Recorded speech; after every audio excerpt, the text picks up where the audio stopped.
Envie de maximiser votre temps et vos efforts sur les réseaux sociaux? Découvrez Metricool, l'outil tout en un pour vous simplifier la vie. Plus besoin d'avoir des yeux dans le dos à jongler entre tous vos canaux. Metricool est la solution facile à utiliser pour analyser vos performances sur tous les réseaux sociaux. Alors transformez et centralisez maintenant votre gestion des réseaux sociaux. Rendez-vous sur metricool.com/marketingsquare pour voir ce qu'on vous a concocté. Bon épisode!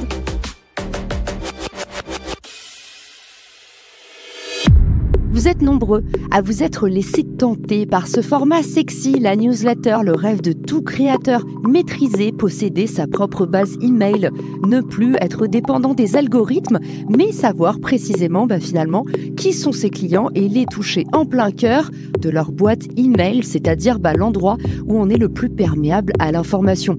Finalement, quand on scrolle sur les réseaux sociaux, on est parfois inattentif. Par contre, quand on ouvre ses emails, en général, on n'apporte pas la même qualité d'attention au contenu qui s'y trouve parce qu'on l'a choisi. La newsletter, c'est évidemment un format de luxe pour les créateurs, mais c'est aussi très difficile à faire vivre. Pourquoi? C'est un format qui est très chronophage. Je pense notamment à mon amie Caroline Jurado qui m'explique passer en moyenne 1 à 2 journées par semaine pour créer sa newsletter Les Cryptos de Caro. Idem pour mon amie Nina Ramen qui a une newsletter qui fait légion dans le domaine du copywriting et qui y passe des heures. Deuxième challenge de la newsletter, évidemment, c'est de maintenir les audiences à flot dans une atmosphère de plus en plus compétitive où aujourd'hui tout le monde a les moyens de devenir créateur et on est de plus en plus poussé à le devenir. Pourquoi? La publicité coûte de plus en plus cher et on a des outils de plus en plus adaptés pour développer nos marques personnelles. Alors, pourquoi s'en priver?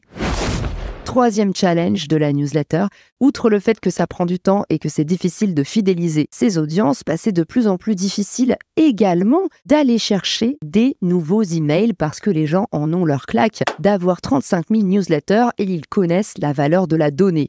Maintenant, donner son email, c'est un peu comme lâcher son numéro de téléphone.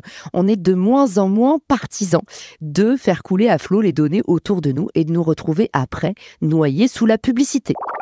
J'espère que je ne vous ai pas découragé. Si vous êtes là, félicitations, vous avez passé le plus difficile. Maintenant, je vais vous donner tous mes conseils pour amplifier votre newsletter. Que vous en ayez déjà lancé une ou pas, vous allez trouver plein d'idées que vous ne trouverez ni sur Internet, ni sur ChatGPT pour pouvoir amplifier votre newsletter. Ma première technique pour amplifier votre newsletter, elle est complètement sous-cotée. C'est promouvoir en avance sa newsletter. Autrement dit, n'attendez pas que la newsletter soit sortie pour parler du lancement. Teasez au maximum en amont, donnez envie, faites participer les gens sur les réseaux sociaux. Quel thème voudriez-vous voir abordé dans la newsletter? Je prépare une newsletter sur tel sujet, regardez comme je travaille dur. La newsletter sortira demain, voici un aperçu de ce que vous y trouverez. Je pourrais vous donner pendant 1 demi-heure toutes les astuces pour pouvoir teaser un contenu au maximum avant qu'il sorte. Vous avez compris, plus vous tiendrez les gens en haleine, plus vous allez créer de l'événement autour de la sortie de votre newsletter.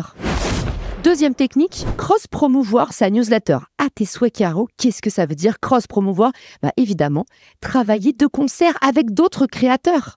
Pourquoi ne pas profiter de l'apport d'audience d'un autre créateur qui soit travaille un peu dans le même secteur que vous? 2 copywriters peuvent travailler ensemble, de concert, en se disant finalement, pourquoi grandir dans cette ambiance de compétition quand on a tout à gagner à collaborer? Je vous donne un exemple tout bête. Juliette Cadeau et Mélissa Osmani, que vous avez déjà entendu dans mon podcast, sont 2 créatrices de contenu entrepreneurs spécialisées en communication qui ont décidé de se mettre ensemble plutôt que de se battre l'une contre l'autre. Elles fournissent les mêmes types de services, mais pas de la même façon.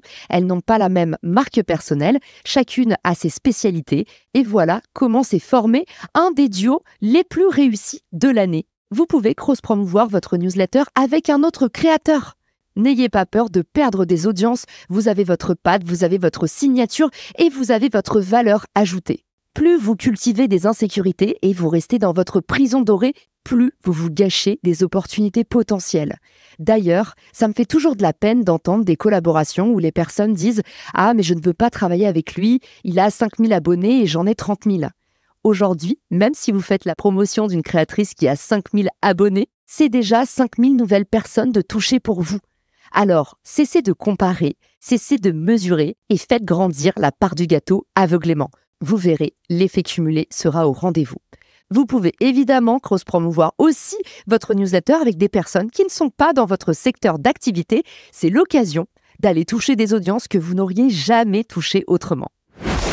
La troisième technique, elle est intrinsèquement liée. Il s'agit de mentionner d'autres créateurs.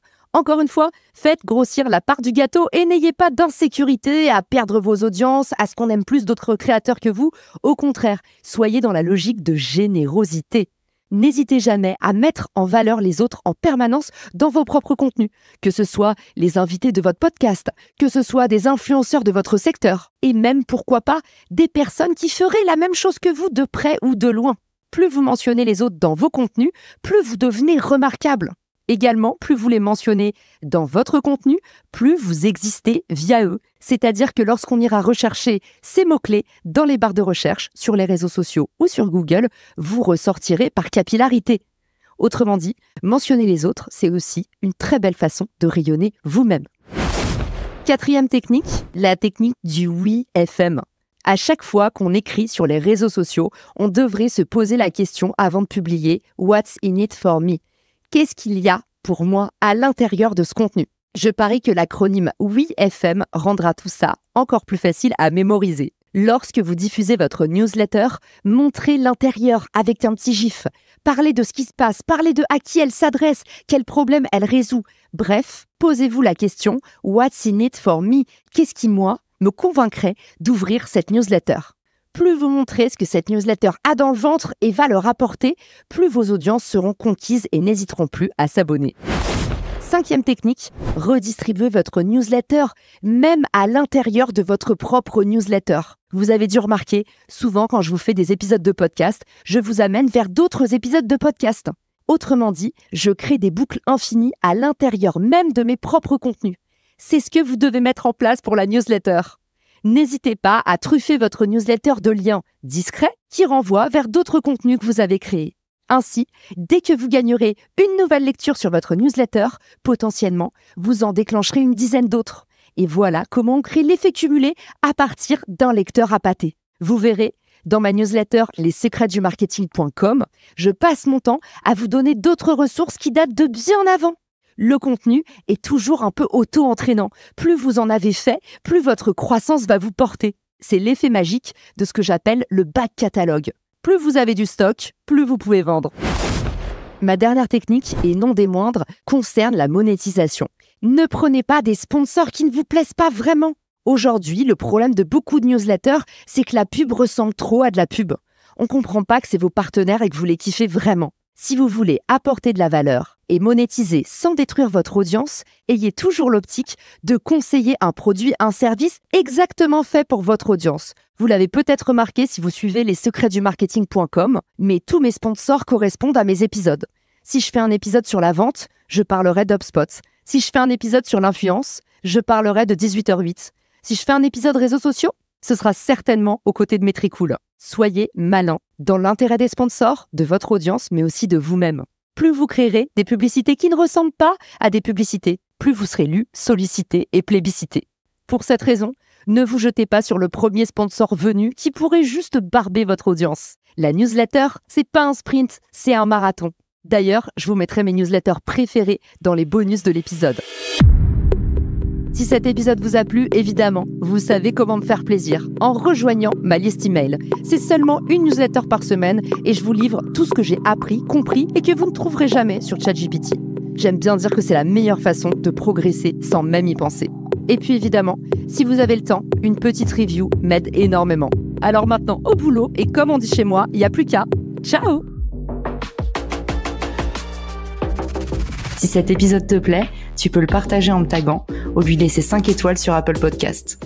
Marketing Square.